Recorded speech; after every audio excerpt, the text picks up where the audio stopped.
Hello out there, everybody. What's going on? This is Miho with the Too Close to Call podcast series, joined, as always, with my co-host, Pags, and this is the We're Going Streaking podcast. We're going streaking! Through the quad to the gymnasium! You, bring your green hat! Snoop-a-loop! Soup-a-loop! Oh, man. So why don't you let the people know what this podcast is all about? From the name, obviously, you can't really figure it out, but it has a college connotation to it, and this is going to be about our college football podcast, first one of the year. That's it, man. As July rolls around, I'm starting to get that little tingling sensation inside of me that's getting ready to start hearing those pads pop and when the hell's football gonna start. And I realized that the only college football-centric pod we had really done was episodes 1 or 2, because we started right around the new year when the college football championship was happening last year. So we decided and discussed what we're going to do now as we head into 2019 with about 5 weeks left is that's the perfect opportunity to talk about each Power 5 conference. Dude, so like this time, not to age myself, but 7-8 years ago was probably some of the most stressful time of my life. I just thought to myself, oh my God, I have so much time right now, but in 4 weeks, I am literally going to have no time. I'm going to be sweating my ass off, wearing pads in 100-degree heat, literally bashing my body against other human beings. I would just get so much stress from it. And then, now it's like, oh, okay, I don't have to do that anymore. The Eagles report in 2 weeks, and the kids in college not long after that, with the first games coming Labor Day weekend. So college football, so dang broad, so many things to talk about. We thought we'd specify things a little bit by going conference to conference. So out of the Power 5 here, Pags, which one are you thinking we should dive into first? Let's start with the Big 12.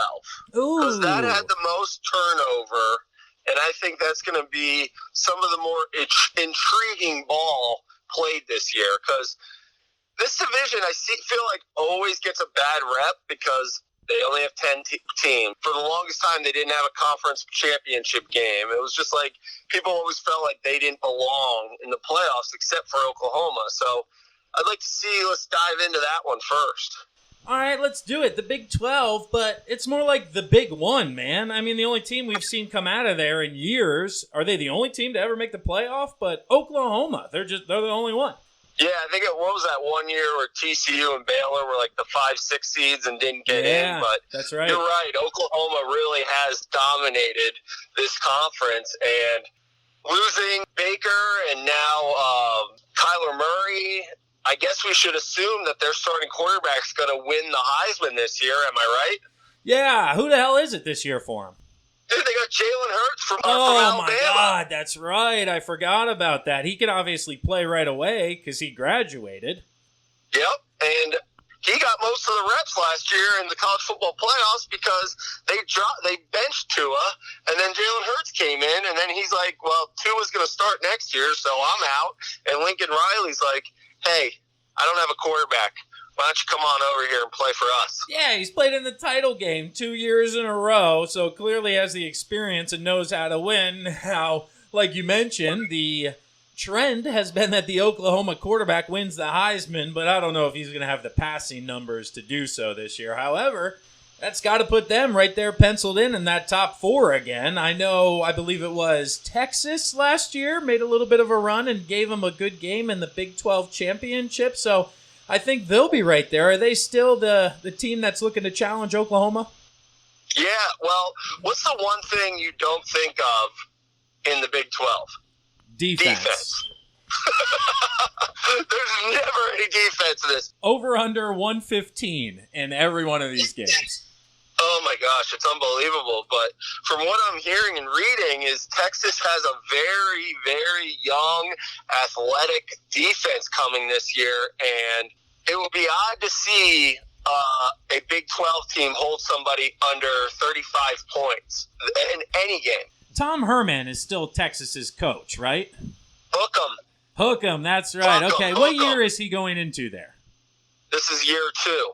Okay, that's what I thought, because their 2019 recruiting class was ranked 3rd overall, and their 2018 class was 3rd overall as well. So these are all going to be redshirt freshmen, true sophomores that are finally going to be coming into their own a little bit, and that's the only thing that I could see tripping up Oklahoma is the kids for Texas figuring it out, and the fact that Texas has their quarterback back from last year, and it's not a new guy like Jalen Hurts trying to figure out an offense, and Sam Ehlinger for Texas. It looks like he's the preseason offensive player of the year in that conference, so people are expecting a big year from Texas.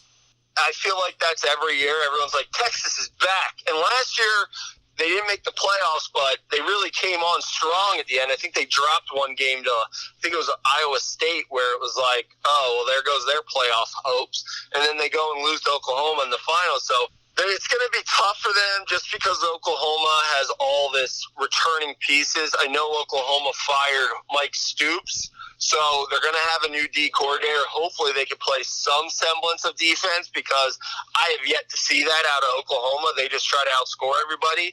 But with a quarterback like Jalen Hurts, you don't necessarily have that quarterback that's going to stretch the field and put up a ton of points. He's just going to make plays when you need him to. For sure, man. And we're going to find out about Texas early, because it looks like they have LSU in a non-conference game in the Cotton Bowl in Dallas. They're going against one of the greatest passing game coordinators in the history of passing game coordinators at LSU. So yeah, they're probably not going to stop their passing game. And an even better GA, for sure. An analyst. Yes, an analyst. An analyst. My buddy DJ's going to analyze the shit out of Texas. Friend of the pod, former guest, currently analyzing Texas for that game right now. No doubt, man. Well, let's talk about some other teams in this division. You got Baylor, who is in their 3rd year with Matt Rule, a local favorite at Temple, turned around that program. So I could see them having some success this year with their quarterback, Charlie Brewer, who's now in his 2nd year as a starting quarterback for Baylor. I always like Matt Rule. I always want him to succeed. Everyone blames him for leaving Temple too early, and I'm like, yeah, I'm going to leave Temple for Baylor 100% of the time.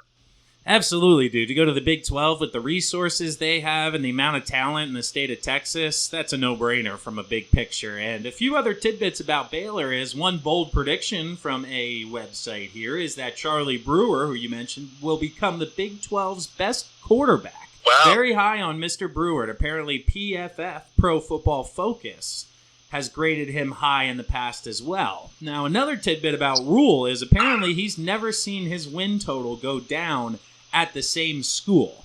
Now, some people think that may change, but they have to at least match 7-6 from last year, with their over-under currently sitting at 6.5.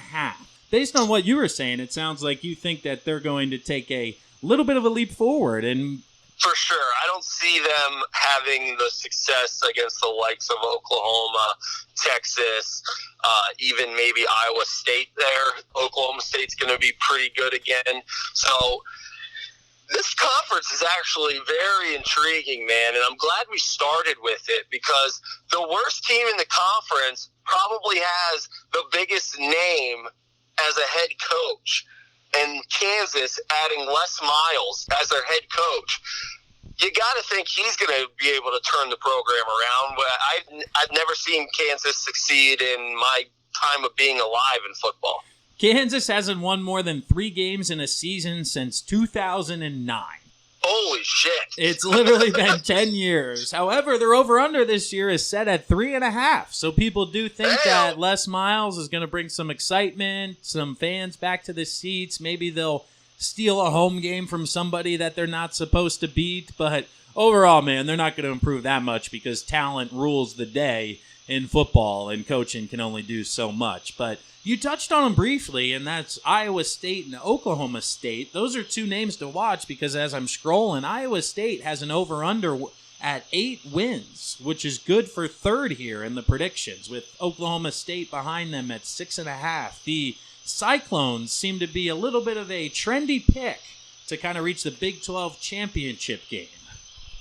She moves her body like a cyclone and makes me want to do it all night long. There's a college little shout out there. Yeah, man, a Iowa banger. State just came out of nowhere, dude. Like, they were the doormat. I think they lost to North Dakota State 2 out of 3 years, and I'm like, where the hell did this whole program come from? And I always pictured them as the worst team in it, but I guess they have really turned it around the last couple of years.